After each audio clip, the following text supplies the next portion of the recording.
day, near a great forest, lived a poor woodcutter with his wife and his 2 children. The boy was named Hansel, and the girl was named Gretel.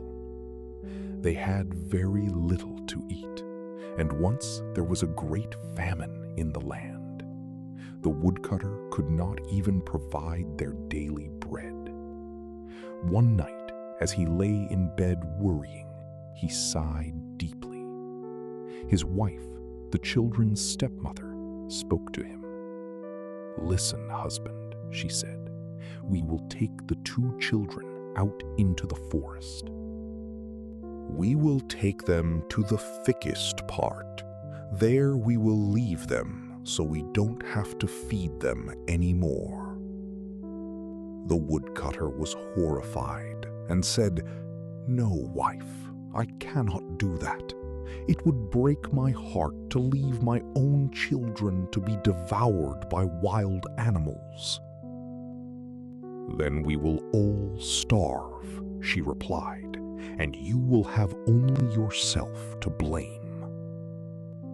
She nagged him until he finally agreed. Hansel and Gretel were awake and had overheard everything from their little bed. Gretel wept bitter tears. "It's over for us," she cried.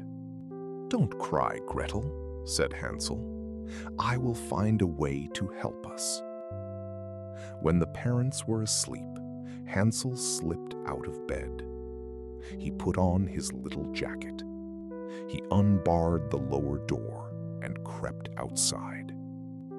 The moon was shining brightly, and the white pebbles in front of the house glittered like silver coins. Hansel gathered as many as he could fit into his pockets.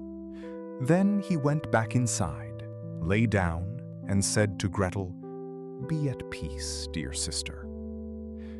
The next morning, before sunrise, the stepmother woke the children.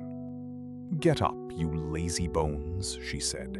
"We are going into the forest to chop wood." She gave each child a small piece of bread. "Don't eat it yet," she warned. "It's for your lunch." Gretel put her bread into her apron. Hansel's pockets were full of pebbles, so he put his bread into his own pocket too. They set off for the forest.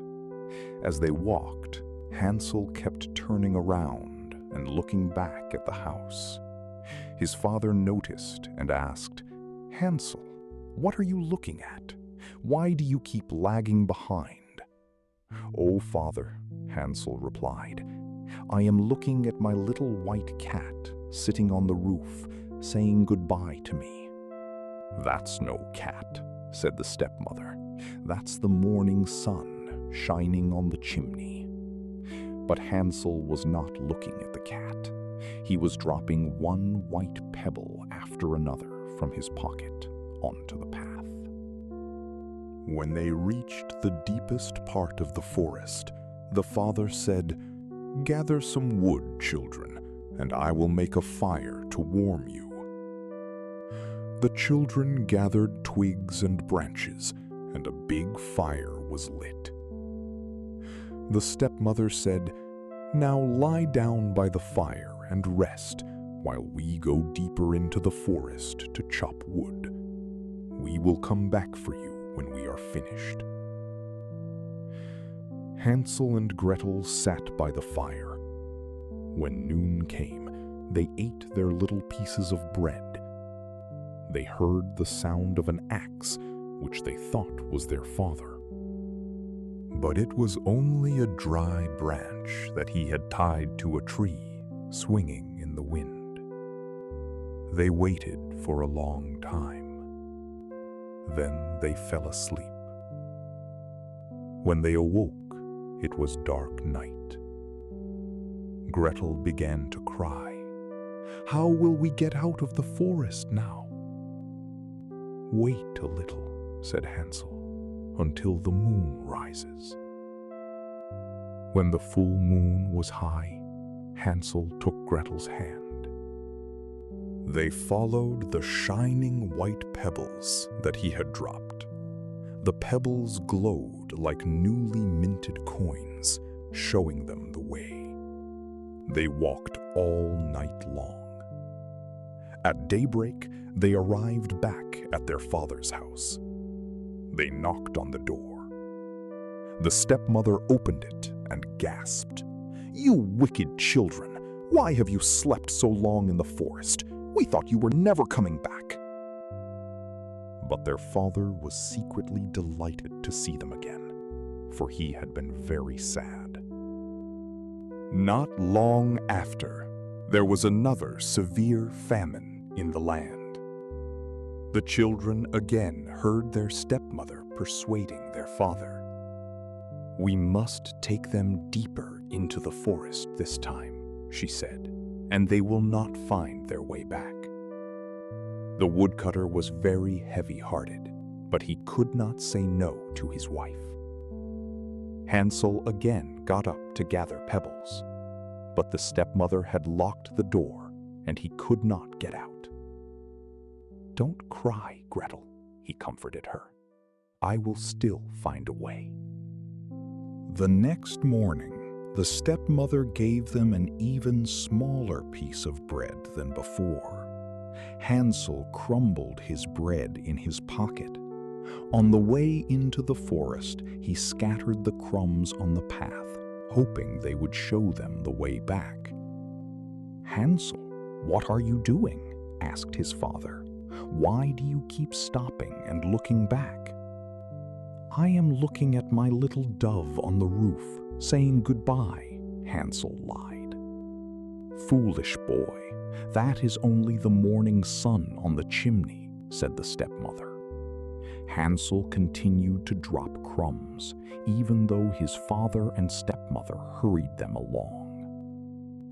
They went deeper into the forest than ever before.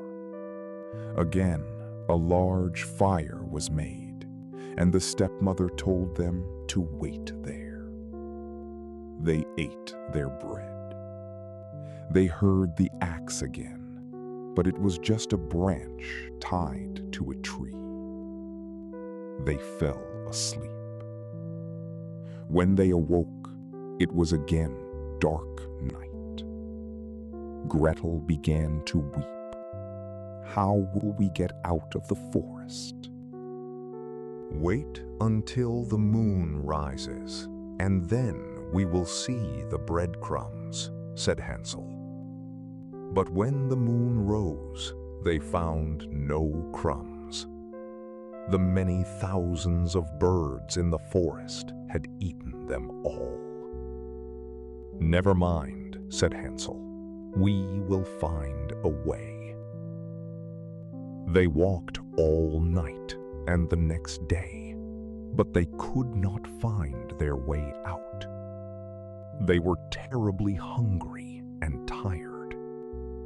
On the third day, they saw a beautiful snow-white bird. It sang so sweetly that they followed it.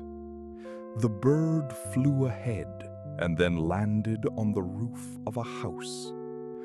When they came closer, they saw it was a little house made entirely of bread.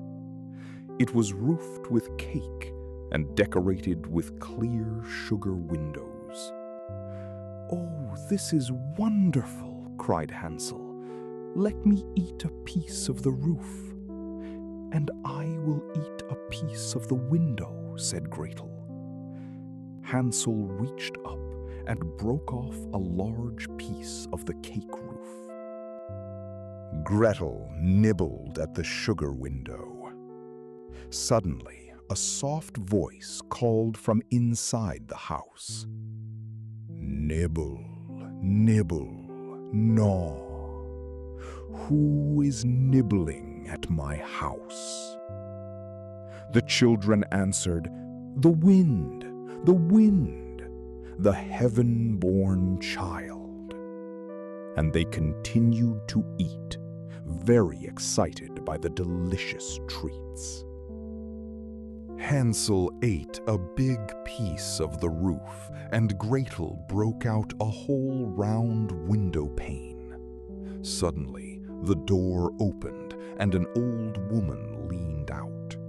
The children were so frightened they dropped their food. The old woman smiled kindly. "Oh, dear children, what brings you here?" she asked in a friendly voice. "Come right in and stay with me. You will be safe." She took them by the hand and led them into her little house. She gave them milk and pancakes with sugar, apples and nuts. Then she showed them 2 beautifully made beds, white and clean. Hansel and Gretel went to sleep, thinking they were in heaven. But the old woman was a wicked witch who lured children to her house to eat them. She had built the gingerbread house to attract them. The next morning, before they were awake, she dragged Hansel out of bed. She put him in a little cage in the garden. Then she woke Gretel. "Get up, lazy bones," she commanded, "and fetch water and cook for your brother. He is in the cage, and you must fatten him up. When he is fat, I will eat him." Gretel wept bitterly, but had to obey. Every day, Gretel cooked delicious food for Hansel. She ate only crab shells herself. The witch would come to the cage every morning. "Hansel," she would call, "stick out your finger so I can feel if you're fat enough." But Hansel was clever.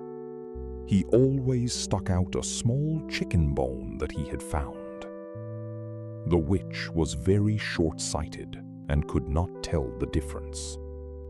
She wondered why Hansel remained so thin. After 4 weeks, the witch became impatient. "Enough of this," she cried. "Fat or thin, I will eat him tomorrow." "Gretel, go and fetch water," she commanded.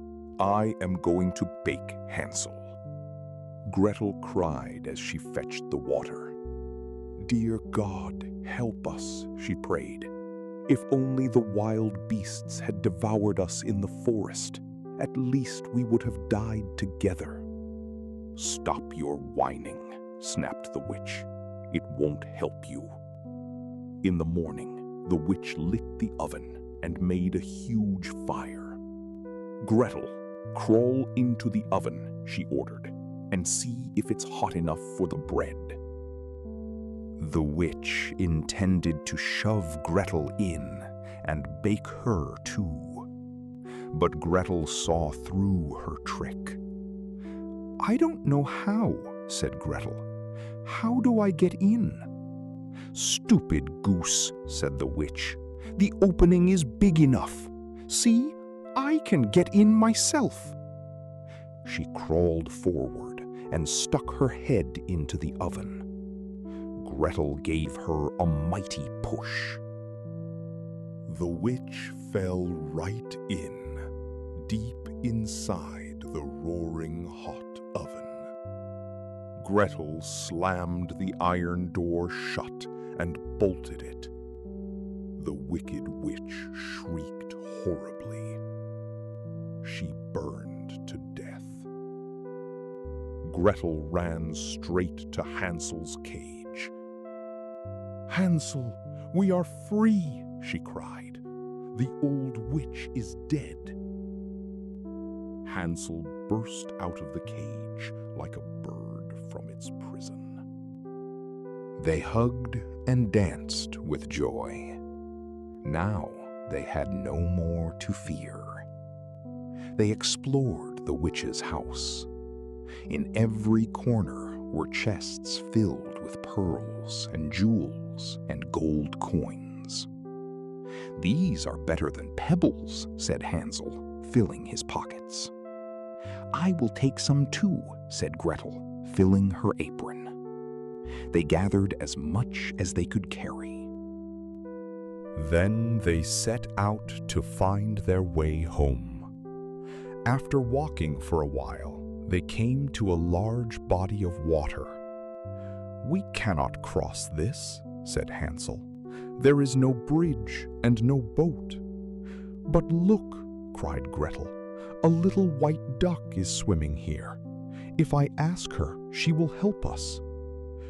Little duck, with your soft white feather, here stand Hansel and Gretel. We cannot cross together." "There's no bridge and no boat. Please help us weather. The water so wide, bring us to our mother." The little duck came swimming towards them. Hansel sat on her back, and Gretel sat behind him. The duck carried them gently across the water. After they crossed, they continued their journey. The forest became more familiar. They soon saw their father's house in the distance. They ran the rest of the way. They burst through the door and threw their arms around their father. He had not had a single happy hour since he had left them in the forest. His wife, the stepmother, had died. Gretel emptied her apron, and pearls and jewels rolled across the floor. Hansel pulled out handfuls of gold coins from his pockets. All their worries were over. They lived happily together, and their poverty was forever gone.